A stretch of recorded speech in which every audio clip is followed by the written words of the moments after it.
वर्धा येथील रहिवासी प्रकाश सोनकुसरे हे भाजपचे गटप्रमुख असून त्यांची शेती देवडी तालुक्यातील सरूड येथे आहे। येथील यशोदा नदीला लागून प्रधानमंत्री ग्राम सडक योजनेअंतर्गत पांधन रोडचे काम चालू असून आमदार राजेश बकाने यांच्या निकटवर्तीय कार्यकर्त्यांसाठी चक्क प्रकाश सोनकुसरे यांच्या शेतात पायाला टाकून पाणी वळवण्यात येत आहे। त्यामुळे सोनकुसरे यांची शेती खरबडून जाणार असून पिकांचे नुकसान होणार आहे। त्यांनी हे काम थोडे दुरून करा अशी विनंती अधिकारी व पालकमंत्री डॉक्टर पंकज भोयर यांच्याकडे केली, परंतु काहीच उपयोग झाला नाही। हे काम झाले तर माझ्या कुटुंबियाचा उदरनिर्वाह करणारे साधन संपेल, त्यामुळे मला जीवन जगून काही उपयोग नाही असे म्हणत हे काम त्वरित थांबवावे, अन्यथा मी टोकाचे पाऊल उचलेल अशी माहिती प्रकाश सोनकुसरे यांनी दिली आहे। महाराष्ट्र TV24 करिता संतोष देशमुख, वर्धा। माझं नाव प्रकाश जनार्दनराव सोनकुसरे। कुठे आहे तुमची शेती?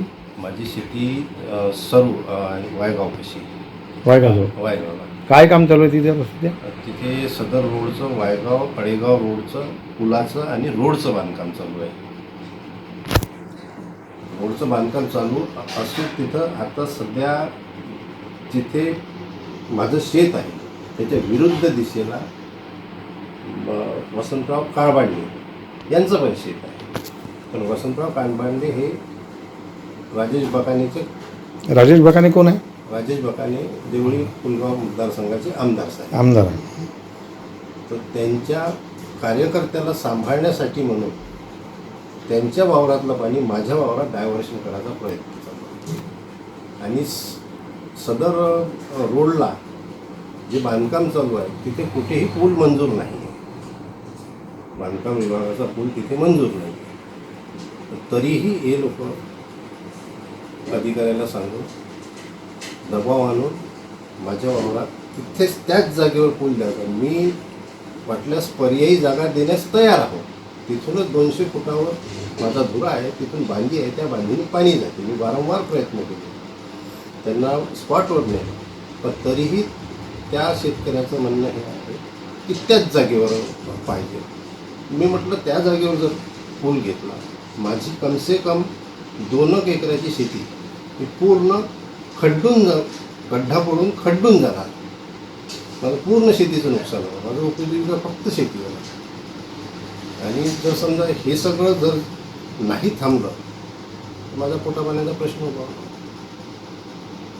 तर ज्याच्यात तुम्ही राज्यमंत्र्याकडे गेले होते? मी राज्यमंत्र्यांकडेही गेलो, राज्यमंत्र्याच्या हाताने पत्रसुद्धा दिलं अधिकाऱ्यांना, पण त्याची कुठलीही चौकशी झाली नाही।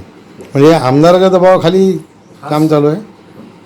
हे सगळं आमदाराचे दबाव। इंजिनियर साहेब आले, त्यांनी बदलवण्याचा, इथून दुसऱ्या जागेवरूनही पाणी जाऊ शकते हे सुद्धा त्या सदर कास्तकाराला समजून सांगूनही तो कास्तकार त्याच जागेवर पाहिजे या जिद्दवर अडून असल्यामुळं आमदार साहेब अधिकाऱ्यांना फोन करून दबाव टाकून त्याच जागी द्यावा असा तो निर्णय देवळी पुलगावचे बकाने जे आमदार आहेत ते भाजपाचेच आहे, तुम्ही पण भाजपाचेच आहे। मग भाजपावर अन्याय करते असं वाटत नाही का तुम्हाला? भाजपावर अन्याय, पण शेतकऱ्याची बाजू आणि कार्यकर्त्याची बाजू ही तर समजून घ्यायला पाहिजे। तुमची बाजू समजून का घेत नाही ते? माझी बाजू समजून न घेण्यासाठी तो कार्यकर्ता अधिक जवळचा वाटत असेल आमदार साहेबांना। आम्ही कार्यकर्ते मंत्री साहेब असूनही आम्ही कमजोर पडत असाल। आता जर त्यांनी ते केलं तर मग पुढची काय भूमिका राहणार तुमची? सदर पूल जर त्यांनी ज्याच जागेवर जिद करून राहिला कास्तकार त्याच जागेवर केला तर माझ्या शेतीचं नुकसान होणार, माझी उपजीविकेचं साधनही बुडणार। त्याच्यानंतर मला आत्मदहनाशिवाय किंवा जीवाचं बरं वाईट केल्याशिवाय कुठलाही पर्याय राहणार नाही।